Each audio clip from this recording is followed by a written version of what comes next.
Please welcome to the stage Caecillia Chu, co-founder and CEO Youtrip, Bin Ru Tan, CEO Southeast Asia One Connect Financial Technology, and Bloomberg's Diksha Gera.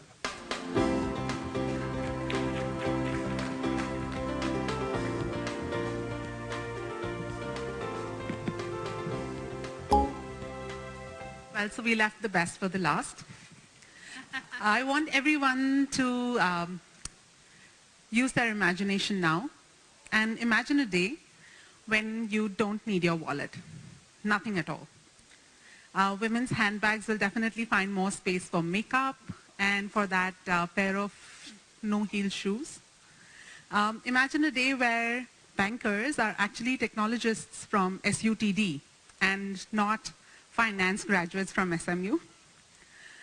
Imagine a day when banks connect with you only digitally and they use AI and data to provide you the fastest, cheapest, and the most integrated banking experience that you could not have imagined until now. And well, you know what? With MES's initiatives, I think these changes could come sooner than you think. A very good evening, ladies and gentlemen. I'm Diksha, and I'm part of Bloomberg Intelligence. We are an independent research offering by Bloomberg. And I'm really psyched today to have Caecillia and Bin Ru on my panel to discuss how they are taking us to that utopian, virtual, seamless, invisible banking experience. Let me start with you, Bin Ru. What is the friction that you are trying to address? Because we are not there yet, right? We are not, and the reason is because there's a lot of friction, there's a lot of inefficiency, and where there's inefficiency, there's disruption. So what is the disruption that you are bringing about, and what is the inefficiency you are tackling? So it's a relatively broad question, right? In One Connect, we're the fintech arm of the China Ping An Group. And Ping An is a financial institution in China. So all our solutions is relating what the banks today can do, cannot do, or do well or not so well. Most of the frictions are relating, in Southeast Asia mostly, Singapore aside, it's mostly relating to financial inclusion. So you'll find solutions like bringing the unbanked to become banked, so unsecured lending, risk assessment, those are very popular solutions. The other aspect is in the area of better customer service, better user experience. Right, and that's probably more relevant to Singapore. So we have a whole set of eKYC solution, and this may be also in the area of cybersecurity, right? So it applies differently for the unbanked population in Southeast Asia. They use eKYC to open up new accounts in the remote areas, and then in Singapore, it's more for ease of use and experience. Yeah. So it's very interesting because there are surveys that show that actually the unbanked populations in most of our emerging Asian countries, more than 70% of that unbanked population actually has access to a mobile phone. So technology really can move the needle in terms of inclusion, right?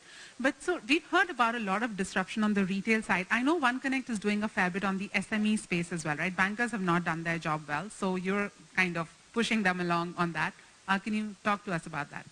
A lot of times in the retail space, we think people want to be banked, but actually they don't really care whether they have a bank account. But in the SME space, the SMEs does want to be served better.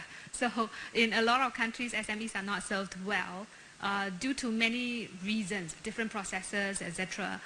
So we focus a lot on SME. So our competitor, obviously, you know, is Ant Financials because they are also the SME bank.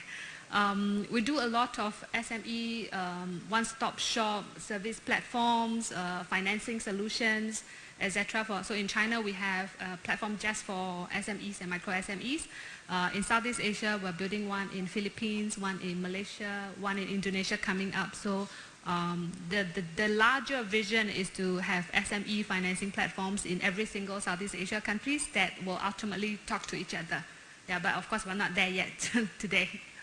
I think from a bank's perspective as well, banking the SMEs is one of the more challenging areas, and especially around the whole credit underwriting and underscoring process as well.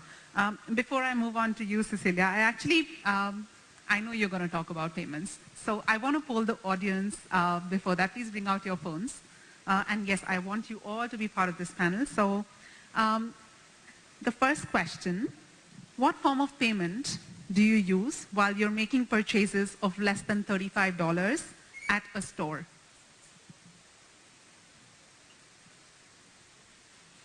Do you use a credit card, a debit card, cash, or a mobile wallet? And this is Singapore, so I do expect a slightly different response than some of the other countries, but let's see.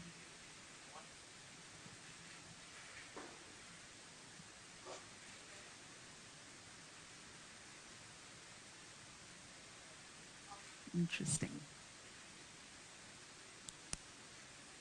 I'm not very surprised that the audience in this room actually uses a mobile wallet. There are surveys that have shown in Singapore, for amounts less than $35, cash is the most dominant form of payment used still. The second question, for more than $35, which is the most preferred form of payment?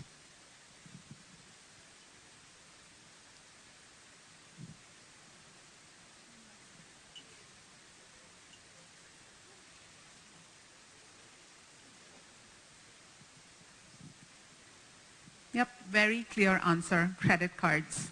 So it is very obvious that when the disruptors come in Singapore, what business is most at risk? Credit cards. Now, the third question. Sorry, I know MasterCard is your partner, but I'm just kind of... So do you go to the money changer to get currency before you travel overseas? And I want really honest answers about this. I know Singaporeans are really kiasu. All Asians are kiasu, so do you go to the money changer?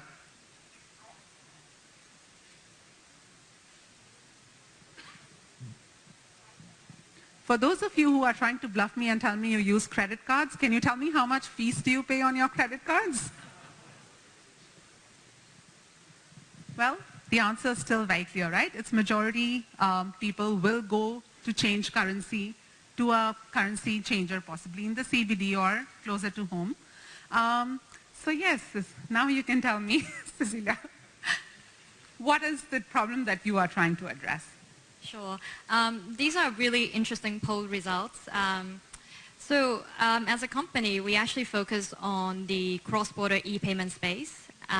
So why we love to solve this problem is because we recognize that even in a place like Singapore, where everyone has multiple bank accounts, most likely, carry multiple credit cards in their wallets, actually the moment when we leave the country of Singapore, we automatically become unbanked. And that is actually where a lot of these fears or concerns and worries kicked in. We are worried about whether or not we can access our money. We are worried about whether or not we can use the ATM. And that is actually the problem that we want to solve. So exactly a year ago, we launched Youtrip. We are Singapore's first multi-currency mobile wallet that comes with a prepaid MasterCard. So it allows travelers, a lot of us are super frequent travelers, to really spend overseas globally without any forex fees. So we have grown substantially since we have launched, and now we are working on our regional expansion into multiple markets across Southeast Asia. So guys, all of you who travel a lot across Southeast Asia, a few colleagues of mine had actually recommended Youtrip, so do try it out. The other interesting thing is also, like, if you look at the way technology has influenced the banking sector, the financial industry, it's not something new, right? It's been happening on for decades. So in the 1950s, we had credit cards that lessened the use of cash. In the 60s, it was the ATMs. 70s was electronic trading. 80s saw the rise of mainframe computers in banking. And then 90s, there was e-commerce companies, how they changed the way you dealt with money, right?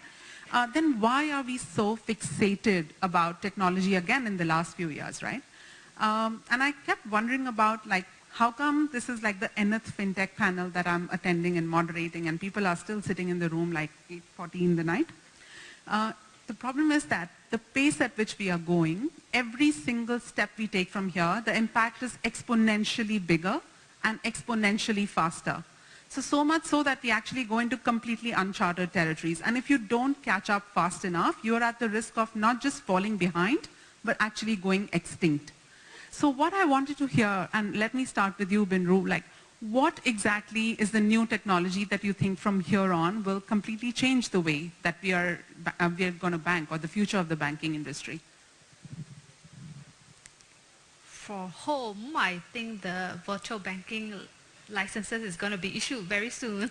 so that's for home. But, you know, in Southeast Asia, I think the banks are very open to do more because they're probably a little behind. They're looking towards China's best technology to enable them.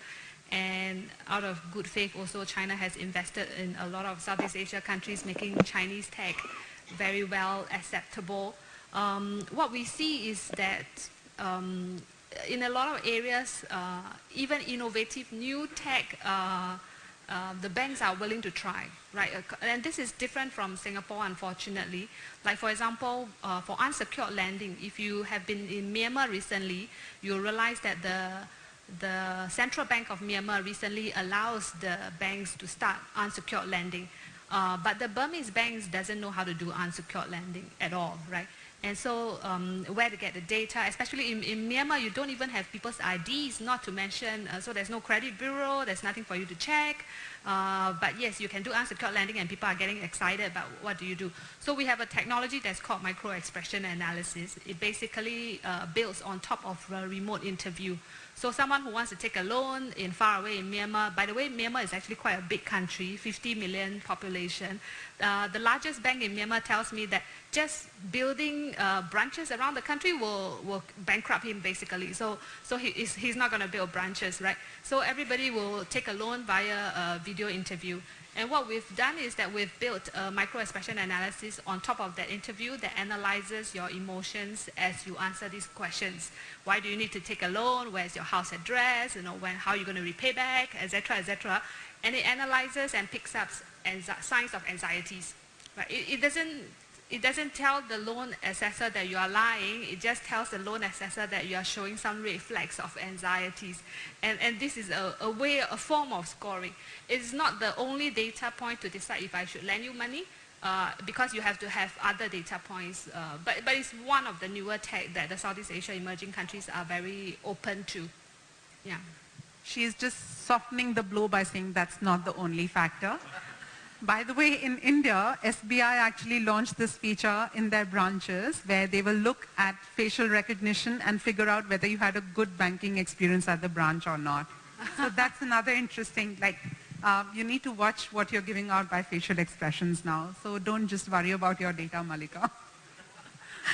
We recently have added on top of facial expressions the analysis of where you looked at when you answer these questions. So how many times you looked in a corner, what's the frequency, and beyond what frequency is abnormal. So it's getting very scientific. How do you respond to that? We haven't launched it yet. Perfect. So actually, let me poll you again. Just while we're on the topic of technology, do you think fintechs have a superior technology stack than the banks? What's the view across? Pretty consistent, vehement, yes. So they've made life easy for you, Caecillia. Do you think you have a better technology stack than the banks? Or what is it that's different? This is putting me on the spot here. So I would say this is not actually how we look at it. I think being a new fintech player, we actually have the opportunity to approach our technology differently. So to start off with, we actually don't have to worry about integrating with our legacy systems, like the ledger, accounting systems. Now many of you are laughing. Reconciliation process, batch processing of our reports. So not having to worry about integrating those systems actually allow us to take the viewpoint of our customers first. So when we decide to focus on the cross-border e-payment space, we really think about the user journey. So what happened? What is the person thinking when they're still in Singapore? How they are thinking when they leave Singapore? What happens when they come back and they have leftover currencies, for example? And we really, the first thing we do is actually to design an ideal product experience based on that user journey, and then we work backwards to our technology to deliver that. And another advantage of being a brand new company is that not only do we focus on innovating on the front end, on a mobile experience, but we also took apart all the back-end operations, all the stuff that we just talked about, reconciliation, process, settlement, reporting, everything else. We try to automate as much of that processes as possible. Our goal is to completely eliminate human intervention in those processes so that we can actually pass on the efficiency savings to our customers to deliver them a very low-cost propositions. So that's how we think about technology. It's not so much about better or worse, but I think it's a different approach that we have taken. That's a very deep and very refreshing way to think about it as well, right? Like a lot of fintechs actually start with technology and then fit the customer journeys around that, right? But here you're starting by thinking, what is the problem? And I presume you have pretty much the same partners as the banks have in terms of the merchant base that you work with, right? So we do, actually. And I would say being a fintech at this point in time, I would say it's really, we are very grateful. We are very fortunate. A lot of the same big partners are actually opening up to integrate with us. So whether it's our Forex partners who have very deep liquidity pool in the region, or payment networks such as MasterCard and many more. So I would say being a fintech at this point in time, it's really being able to do best of both worlds. On one hand, we integrate with very powerful systems with very good services and cost structure. On the other hand, we also build out our technology from scratch. So we are able to deliver our front-end innovation a lot faster and much more efficiently. So I would say we are fortunate to be at this time, at this point in time. So what's really interesting for me as well is that, as I just pointed out, credit cards business is the most at threat from the fintechs, right?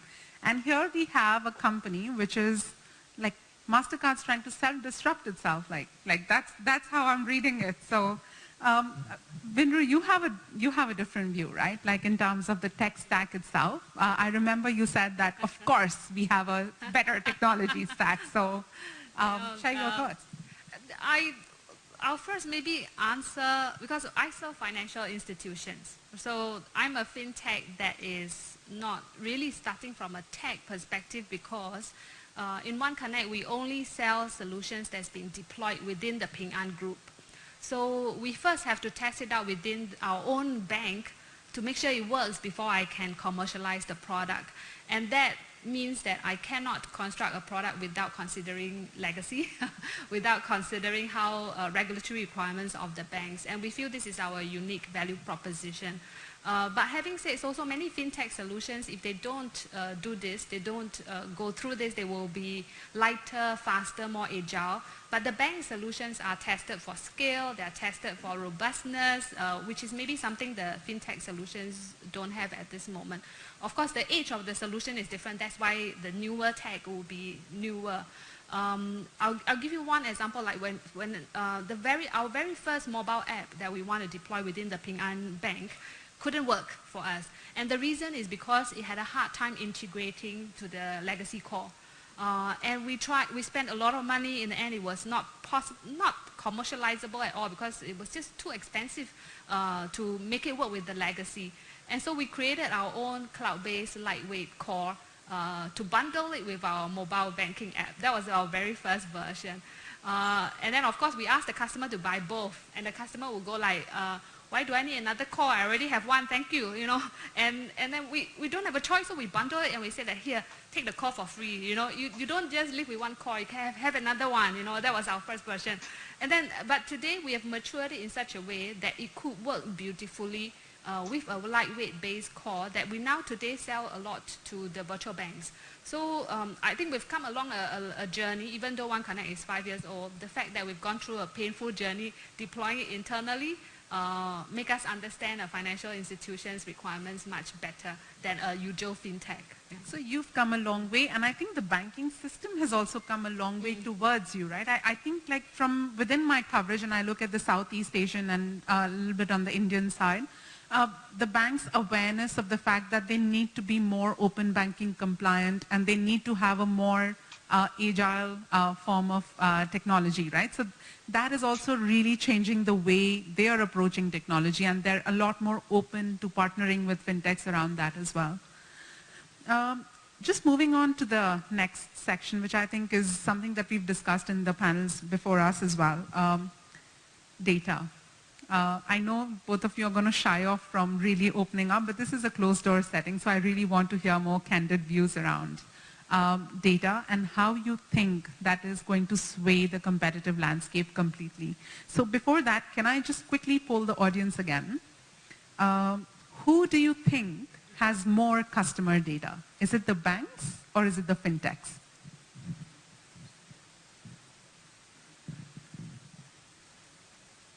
Wow. Okay, I have something to add to that result after, but let me hear from you guys first. So, Binru, thoughts? I actually agree that the banks have more data. And the reason is because the different kinds of data, I think the banks have a lot of historical data that is extremely important for AI to work well. So each time I have a new tech, yes, and I want to deploy it to a bank, their historical data, the way they have collected it, the accuracy, the cleanliness of the data, will determine how the app is going to work well or not, or the algorithm is going to work well or not. So I do think the banks have more data. What the banks do not have, that the fintechs is gradually, increasingly gathering, and they will only gather this data when you deploy it, when the banks deploy it. I mean, they hardly, maybe other fintechs collect it themselves. We help the bank collect alternative data points. So we deploy a new risk management engine that calculates risk from user behavior data, etc., or user experience. That these are data that the bank's historical data do not have. So we help the banks increase their data to a better, more encompassing. How does it help them? How does it help them? I definitely think that it will help them in many ways. And in Singapore's context, mostly is understanding how the customer behaves. Because Singapore banks are maybe been comfortable for a while. So, you know, and so increasingly the one thing to understand customers better, that's important in order to evolve. Right? Yeah. Okay, if Piyush was in this room, I can clearly see him coming up on stage. He will hammer me, yes. But it's very interesting for me that you say that, because if banks had so much data and they never used it before, and you're giving them more customer behavior data, are you helping them use it better as well? I think so. I think a lot of banks are setting up a big data team, analytics team. I think more and more important, including payment, are using a lot of machine learning to analyze the data. So actually, I do see a big demand internally of the banks. They're building up their own team. They're also looking for fintechs that had good focus, strength in certain areas to complement them. I mean, unlike 5 years ago that banks, fintechs are competing, today is a very collaborative environment. Every single bank talks to at least 100 fintechs in order to understand what they're doing out there. Yeah. So let me phrase the question a little bit differently. Do you think banks are using alternative data a lot better now to underwrite better quality credit, or do you think that's still a work in progress and not really quite there? Not really quite there yet, I think. Yeah. The tech is there, the adoption's not quite there yet. Yes. And you think fintechs are better at that? Actually, maybe I'll ask that from Caecillia. Like, do you think fintechs are using the data better? So for us, perhaps we can share an example of how data actually helps us. So naturally, as a digital company, all our customer interactions were digital. So we do naturally have a lot of information about our customers. And as a technology company, we certainly see every single data point as an advantage, as an opportunity. So one of our key priority, which you have also brought out, it's around security risk management. So as part of providing a payment systems, and as we are building out our technology infrastructure, we also built out a real-time fraud monitoring, transaction monitoring module that really focusing on using data analytics to study and analyze the transaction patterns in order to detect any potentially suspicious fraud transactions. So actually, if you have followed us in the news, in the media, earlier this year, back in February, we have proactively worked with the Singapore police force to catch a credit card fraud syndicate. It was only, we were only able to discover because how we are leveraging our data, our information, and really have a key primary focus on risk management as well.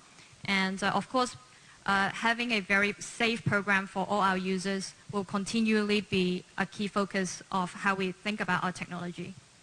So, I mean, that's spot on, right? Like, there was another insurance fintech that actually caught a scandal of insurance frauds, just observing how data was moving, like how claims were being processed and what was the chain of claims that was going on.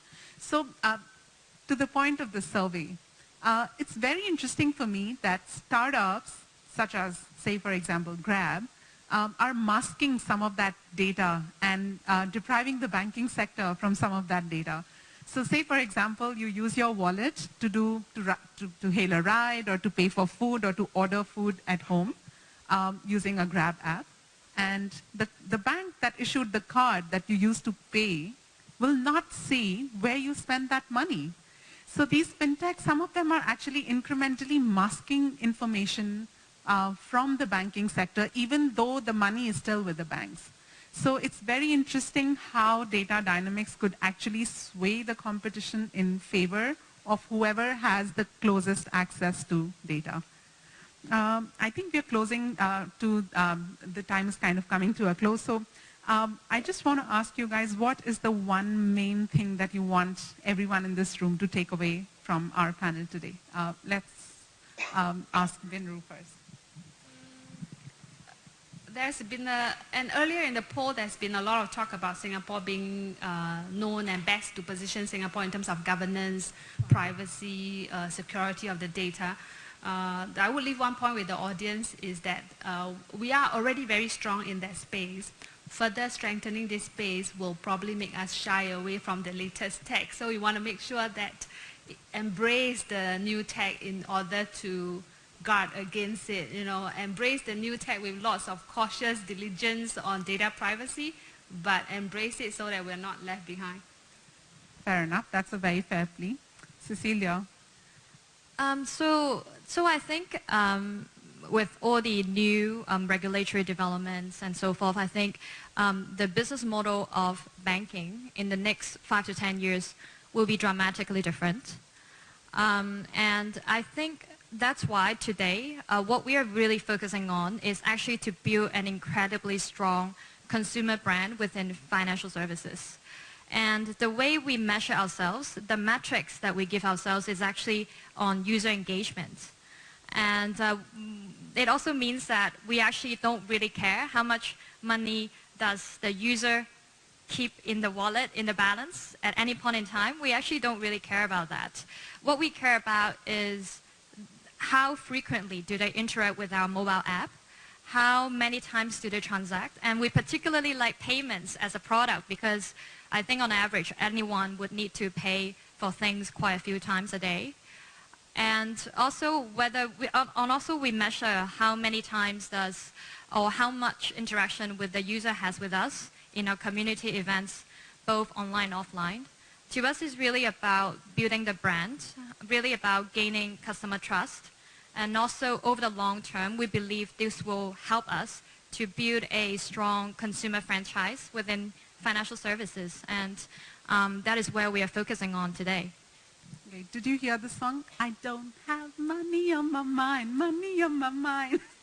I think the idea is that if you have the customer, the money will follow, right? That's the broad idea. And I think customer mindshare is becoming a very, very, very important currency. Of course, data is another one. But the point is that and financials are not really excluded from that problem, right? Like retail, tech, financials are all just vying for customer mindshare. And once you have the customer, the money will follow. Well, thank you so much. I really had a great time having this conversation with you. And I'm obviously very interested in what that means for the whole evolution of the financial sector and the banking industry. And I think both Youtrip and the firms like OneConnect and Youtrip are really vehicles of change that are bringing us closer to that utopian, virtual, seamless, invisible banking experience. So thank you. Please keep charging ahead. Thank you so and much. thanks a lot, ladies and gentlemen, for your time this evening.